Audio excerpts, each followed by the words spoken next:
ये नए कानून सीधे तौर पर कंपनी को फ़ायदा पहुंचाने के लिए ही हैं, ताकि प्राइवेट कंपनी मोटिवेट हो स्टोरेज और मार्केटिंग में आने के लिए। लेकिन अब सरकार जो नहीं कर पाई वो एक प्राइवेट कंपनी कैसे कर सकती है? भाई, जब सरकार इतनी घाटे में है एफसीआई के जरिए, तो प्राइवेट कंपनी कैसे मुनाफे में जा सकती है और वो लोगों को मुनाफा कैसे देगी? दरअसल इसके लिए हमें सरकार का एपीएमसी तंत्र समझना होगा। दरअसल सरकार जब एपीएमसी से एमएसपी पर गेहूं चावल खरीद लेती है किसानों से, तो वो उस अनाज को हमारी सेना, डिजास्टर मैनेजमेंट और पब्लिक डिस्ट्रीब्यूशन सिस्टम के तहत सस्ते भाव में बांटने के लिए इस्तेमाल करती है। सरकार 19 रुपये किलो के एमएसपी पर गेहूं खरीद कर गरीब को 5 रुपये किलो के आधार पर पीडीएस में बांध देती है, जिससे एफसीआई को, फूड कॉर्पोरेशन ऑफ इंडिया को, सीधे तौर पर 14 रुपये का घाटा हो रहा है। और ये घाटा अभी तक बढ़कर पूरा 1.5 लाख करोड़ हो गया है। बट चलो इस घाटे को साइड रखते हैं, बात किसान की करते हैं। अब एफसीआई को हर साल अपने इस घाटे को झेलने के लिए सरकार से पैसे चाहिए होते हैं, लेकिन आजकल पिछले 4-5 सालों से सरकार डायरेक्टली एफसीआई को पैसे देने के बजाय नेशनल स्मॉल सेविंग फंड से एफसीआई को लोन दिला देती है, और ये लोन शायद एफसीआई कभी ना चुका पाए। देखो, मान लो एफसीआई को 50 किलो गेहूं चाहिए पीडीएस में गरीबों को देने के लिए, और 50 किलो चाहिए सेना के लिए, तो 100 किलो अनाज स्टोर करने की क्षमता एफसीआई के पास आज की तारीख में मौजूद है। लेकिन पंजाब और हरियाणा के किसानों को खुश करने के लिए सरकार के कहने पर एफसीआई को यहाँ से उगने वाले ऑलमोस्ट 90% अनाज को खरीदना पड़ता है, जिससे इसको स्टोरेज किराए पे लेने पड़ते हैं। अडानी भी एफसीआई को किराए पर स्टोरेज फैसिलिटी मुहैया कराते हैं। अब सरकार एक्सेस अनाज स्टोर करके रखती है, लेकिन कितना एक्सेस? देखो, फूड कॉर्पोरेशन ऑफ इंडिया की क्षमता है 74 मिलियन टन, जिसमें वो स्टोर करती है 84 मिलियन टन, यानी 10 मिलियन टन एक्स्ट्रा। अब आप सोच रहे होंगे कि एफसीआई ये अनाज बेच क्यों नहीं देती? दरअसल एफसीआई अनाज बेचती है, लेकिन जब एफसीआई 1900 रुपये में किसान से अनाज खरीदती है एमएसपी पे, और उसे ट्रांसपोर्ट करने की कीमत लगाकर उस अनाज की लागत बढ़कर हो जाती है 2300 रुपये एफसीआई के लिए। लेकिन सरकार फिर एक रिजर्व प्राइस इशू करती है, जिस पर एफसीआई वो अनाज मार्केट में बेचेगी। इसे ओपन मार्केट सेल सिस्टम बोला जाता है, जिसके तहत एफसीआई बाजार में नीलामी करके अपना अनाज बेचती है, और वो दाम जिस पर एफसीआई बाजार में अनाज बेचेगी तकरीबन 1900 रुपये के आसपास तय किया जाता है। अब आप सोचिए, 2300 रुपये की लागत एफसीआई को ऑलरेडी आ चुकी है किसानों से खरीदे गए गेहूं पर, और बदले में उसको उस अनाज को बेचने में मिलेंगे सिर्फ 1900 रुपये, यानी एफसीआई को सीधे तौर पर 400 रुपये का घाटा होता है।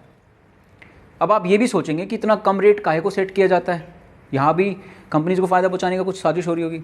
लेकिन नहीं, होता क्या है कि यहाँ पर एफसीआई को जल्दी होती है अपना स्टॉक खाली करने की, क्योंकि अगली फसल जल्द से जल्द कटाई करके आ रही होती है, और अगर उसने अनाज जल्दी से नहीं बेचा तो वो दूसरी फसल कटने पर एफसीआई खरीद कैसे करेगी? फिर उससे किसान का नुकसान। तो इसीलिए एफसीआई जल्द से जल्द अपना सारा का सारा अनाज निकालना चाहती है। इसके लिए एफसीआई को कम दाम रखना पड़ता है बेचने के लिए। तो जो मेरा भाई ये कहता है कि एफसीआई ही सारे देश का अनाज खरीद ले, तो यार ये बहुत बेबुनियाद और बेतुकी बात है, क्योंकि सिर्फ पंजाब और हरियाणा से ही खरीदा हुआ अनाज एफसीआई सेटल नहीं कर पाती, स्टोर नहीं कर पाती, तो पूरे देश का अनाज कैसे खरीद ले? और ये तो वही बात होगी कि सरकार सभी एयरलाइंस क्यों नहीं चला लेती, सरकार सारा स्टील खुद क्यों नहीं बना लेती, सरकार सारे स्कूलों को सरकारी क्यों नहीं कर देती, ताकि सब लोगों को समान शिक्षा मिले।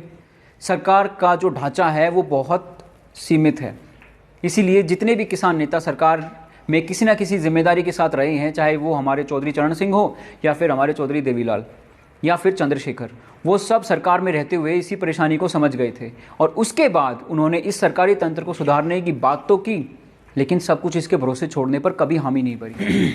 अब आज की तारीख में सभी राजनीतिक पार्टियां, चाहे वो आम आदमी पार्टी से लेकर कांग्रेस हो या क्षेत्रीय पार्टियों से लेकर भाजपा, सभी चाहते हैं कि अनाज की खरीद और स्टोरेज का काम कंपनियां ही संभालें, और उसके लिए सभी पार्टियां चाहती हैं कि एपीएमसी मंडी के बगल में प्राइवेट मंडियों को इजाज़त मिले।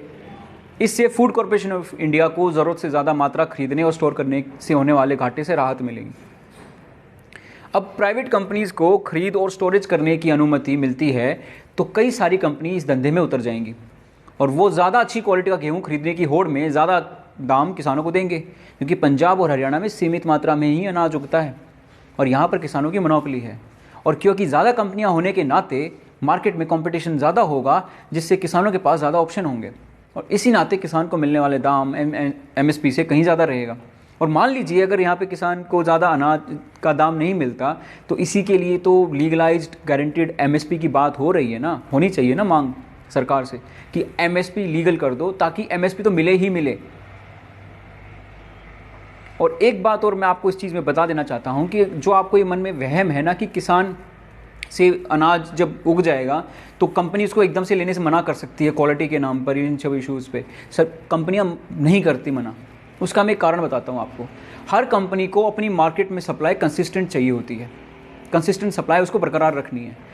अगर 2 दिन के लिए भी उसका अनाज मार्केट से गायब हो गया और दूसरी कंपनी का अनाज उसकी जगह ले गया, तो ये उस कंपनी की ब्रांड वैल्यू पे बहुत असर डालता है। मार्केट से वो कंपनी का नाम गायब होने में सिर्फ 2 ही दिन लगते हैं। लोगों ने अगर एक बार फॉर्चून का आटा छोड़कर अडानी का आशीर्वाद आटा खरीद लिया और यूज़ कर लिया, तो वो आशीर्वाद पे स्विच कर लेंगे। ये एक बहुत बड़ी समस्या रहती है कंपनियों के साथ। इसलिए हर कंपनी ये चाहती है कि कंसिस्टेंट सप्लाई बनी रहे, और इस कंसिस्टेंट सप्लाई को बनाए रखने के लिए उनको आपसे अनाज खरीदना ही होगा। उनके पास ज़्यादा ऑप्शन नहीं है, क्योंकि सारी खेती पंजाब और हरियाणा में ही हो रही है। मोनोकल्चर इस लेवल पे जा रहा है।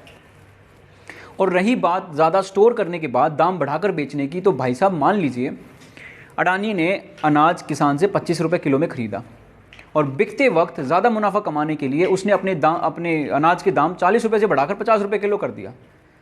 लेकिन आशीर्वाद आटा अभी भी आपको 40 का ही मिल रहा है।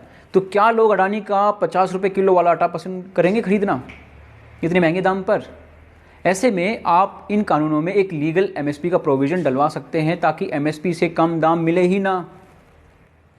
वैसे तो आपको एमएसपी की ज़रूरत पड़ेगी ही नहीं, क्योंकि एमएसपी तो उन छोटे और मझोले गरीब किसानों के लिए कारगर होगा जो गरीब राज्यों में छोटी सी ज़मीन पर खेती करते हैं। आपको बस अपना किसान यूनियन बनाना है कंपनियों से डील करने के लिए। इससे कंपनियों के मन में अगर एक मासूम किसान को लूटने की मंशा होगी, तो वो अपने आप ही मर जाएगी किसान यूनियन की मजबूती देखकर। आज लेबर यूनियन इंडस्ट्रीज़ में लेबर यूनियन के साथ भी तो यही हो रहा है ना, कि लेबर यूनियन की मजबूती देखकर कंपनियां पीछे हट जाती हैं। और रही बात पीडीएस में अनाज गरीब तक पहुंचाने की, तो एफसीआई फिर सिर्फ उतना ही अनाज खरीदेगा जितना उसको सेना और पीडीएस में गरीबों तक पहुंचाने के लिए ज़रूरी है।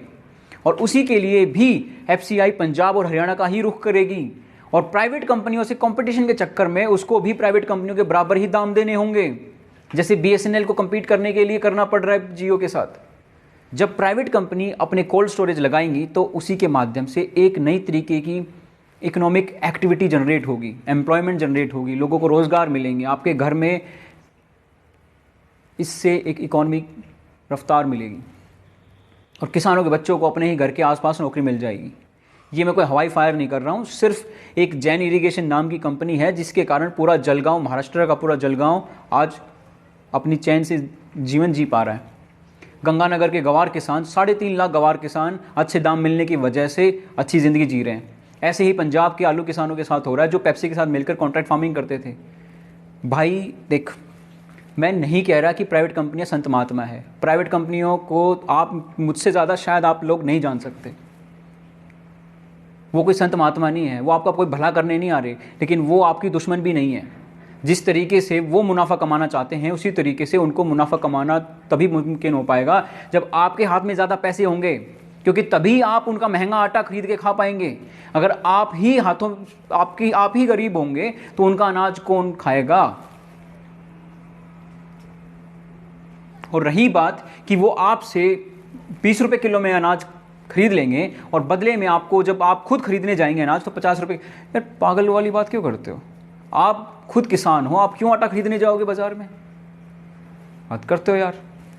और भाई क्या सिर्फ एपीएमसी को चलाने के लिए, चलो मान लेते हैं आप एपीएमसी को चलाना चाहते हो, आप उसी ढर्रे पे जीना चाहते हो, अच्छी बात है, लेकिन क्या सिर्फ एपीएमसी को चलाने के लिए ज़बरदस्ती कंपनियों को बाहर रखना ठीक है? क्या ये ठीक ऐसा नहीं होगा कि बीएसएनएल को चलाने के लिए आपने सभी प्राइवेट टेलीकॉम ऑपरेटर को, जैसे एयरटेल, जियो, वोडाफोन को बंद करा दिया, या फिर एयर इंडिया को चलाने के लिए बाकी सभी एयरलाइंस को बंद करा दिया जाए, या फिर पीएनबी और एसबीआई को चलाने के लिए एचडीएफसी और आईसीआईसीआई बैंक को बंद करा दिया जाए? Can you afford the monopoly of BSNL, Air India और SBI like you previously had before 1991? 1991 में जब वो आर्थिक सुधार लाए जा रहे थे, तो वो सिर्फ कंपनीज के लिए ही लाए गए थे। जैसे आज लाए जा रहे हैं, सिर्फ कंपनीज को फ़ायदा पहुंचाने के लिए। लेकिन दोस्त, अगर आपके अंदर के सोशलिस्ट जाग गया है तो उसे थोड़ा आराम दो, क्योंकि सरकारी तंत्र से देश चलाकर हमने देख लिया था। और 1991 में ना तो लोगों की आय बढ़ रही थी और ना सरकार का राजस्व यानी रेवेन्यू, ऊपर से सरकार को घाटे पे घाटा हुआ जा रहा था। ऐसे में सरकार के पास कुछ बचा ही नहीं खाते में। ऐसे में उन आर्थिक सुधारों के अंतर्गत सरकार ने प्राइवेट कंपनियों के लिए custom duty, import duty, income tax वगैरह वगैरह सब कुछ कम कर दिया। प्राइवेट कंपनियों को बिना किसी मंजूरी के, अनुमति के बिजनेस शुरू करने की परमिशन दी गई। उस वक्त भी कोई सुधार डायरेक्टली आम जनता के लिए नहीं था, लेकिन उनका असर आने वाले वक्त में सीधा आम जनता पर होने वाला था।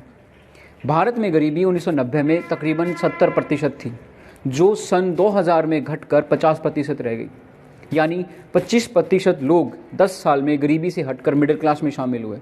इसमें मेरा और आपका परिवार भी शामिल था।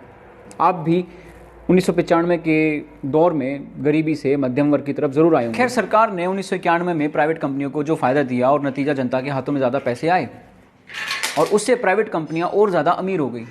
हालांकि मैं उन सुधारों से कोई ज़्यादा खुश नहीं हूं, क्योंकि उनकी अपनी समस्याएं थी। लेकिन आज वही खेती के साथ होने जा रहा है। Doctor Manmohan Singh, Abhijit Banerjee, Montek Singh Ahluwalia, doctor Amartya Sen, doctor Sardar जुआल, शरद पवार, MS सोधी, ये सब लोग ऐसे ही सुधारों की लंबे वक्त से पैरवी करते आ रहे हैं। लेकिन इनकी मजबूरियां ये थी कि या तो इनकी चलती नहीं थी या फिर इनके पास बहुमत नहीं था। आज जो ये कानून भाजपा लेकर आई है, ये दरअसल भाजपा ही ला सकती थी, क्योंकि सिर्फ इन्हीं के पास इतनी बड़ी मेजॉरिटी है। पिछले 25 सालों में और किसी सरकार के पास ना तो ये मेजॉरिटी थी और ना शायद आने वाले वक्त में किसी के पास हो।